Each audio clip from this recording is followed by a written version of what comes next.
It's time to continue working through the parts of speech. With nouns covered, let's take a look at verbs. As we have mentioned several times, Latin is an inflected language. If nouns and adjectives decline, verbs have their changes as well, meaning that they conjugate. This word comes from cum, meaning together, and jugum, meaning yoke. So a verb is something that connects different parts of a sentence together. Let's check out a few basics regarding verbs, including some must-know terminology. First of all, we must remember that verbs are words expressing actions or state of being. Latin verbs are divided into four large groups called conjugations. All forms are derived from the verb's principal parts provided by the dictionary. There are normally four of these. Here is the terminology we need to be familiar with before we start to learn all the different forms. 1. Person. There are 6 different persons in Latin verb conjugation. We call them first, second, third person singular and first, second, third person plural. In the singular, they correspond with I, you singular, and he, she, it. In the plural, they correspond with we, you plural, they. 2. Number. This doesn't mean a specific number, but simply refers to singular or plural. 3 persons we just mentioned have a singular number, and 3 have a plural number.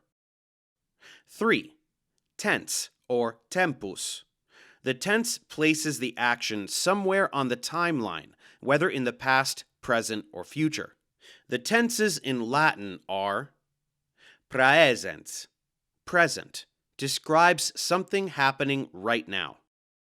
Imperfectum, imperfect, describes a continuous or habitual action in the past.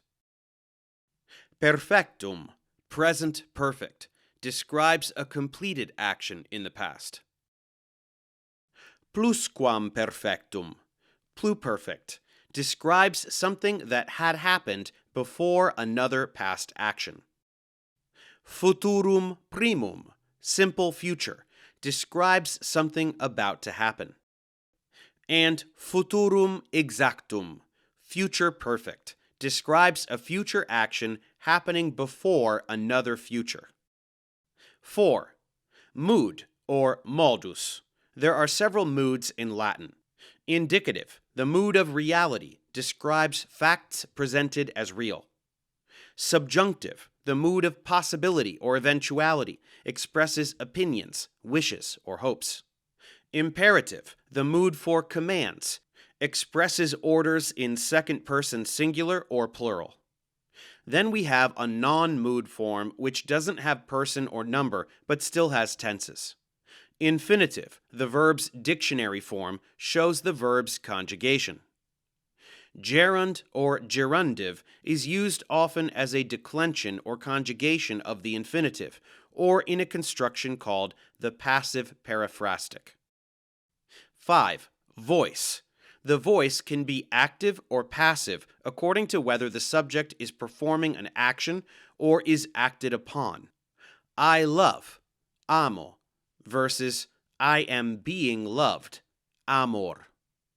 Only transitive verbs can have a passive form. 6. Transitive and intransitive. This is a very important concept to understand.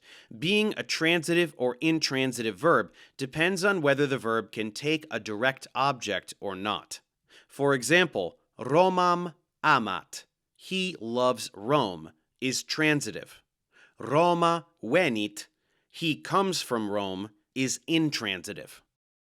So these are the 6 things we must understand in order to use verbs properly in Latin. If that seemed overwhelming, don't get discouraged. It's a lot of information, it's very complicated, and it will absolutely require a lot of practice and repetition to make sense, which we will do together as we move through the series and learn about specific Latin verbs.